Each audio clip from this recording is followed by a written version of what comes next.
I know they said it's maintenance, but just to check. Fox. Maintenance, that's it. So tomorrow's good. No problem there. Yep. Is there a timetable for Igor to get back on the ice and start doing that kind of work?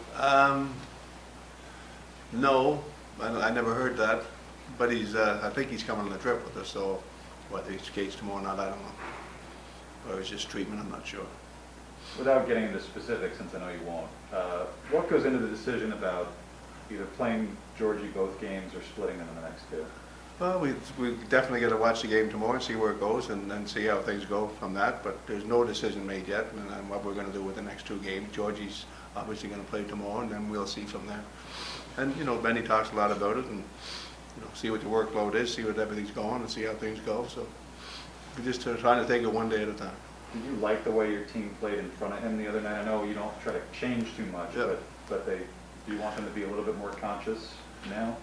I want them to play the exact same way. I mean, it doesn't matter if Georgie in the nets or Husker in the nets or whoever's in the nets. You got to keep playing your game, and as soon as you start changing your game, then you're going to find yourself being in trouble. So we got to do what we do best and play the best way we can. And I thought Chicago had some real good chances. I mean, you look at the chances, and they didn't have a whole lot, but they had some grade A chances. So got to cut that down a little bit. But overall, it was a real good game for us. What do you like about Georgie, considering how he's been going in there? Like about Georgie? Yeah. Stopping the puck. That's all I know about goaltending, stopping the puck. Same as Shinsky, same as anybody else. You've talked about clearly defined roles a bunch of times, and the top nine. It seems like you're asking a lot of the similar things from the top nine. Is there a difference, though, between what you're looking for in general from the fourth line? Oh, 100%. They know that. The game that they played against, I think it was the Islander game. It's a while ago, but they were outstanding that night. You guys were the first ones to talk about it after the game. So if you can get that every night, you're real happy. It's no different than your top line going out there and scoring 3 goals and getting the power play goal. So they play their role real good. They work hard, compete hard, play a lot of the time in the other team's zone and finish in check. So everybody knows their role, and like I said, you'd like to see them cash in for some goals once in a while, get rewarded, but keep playing the way you're playing.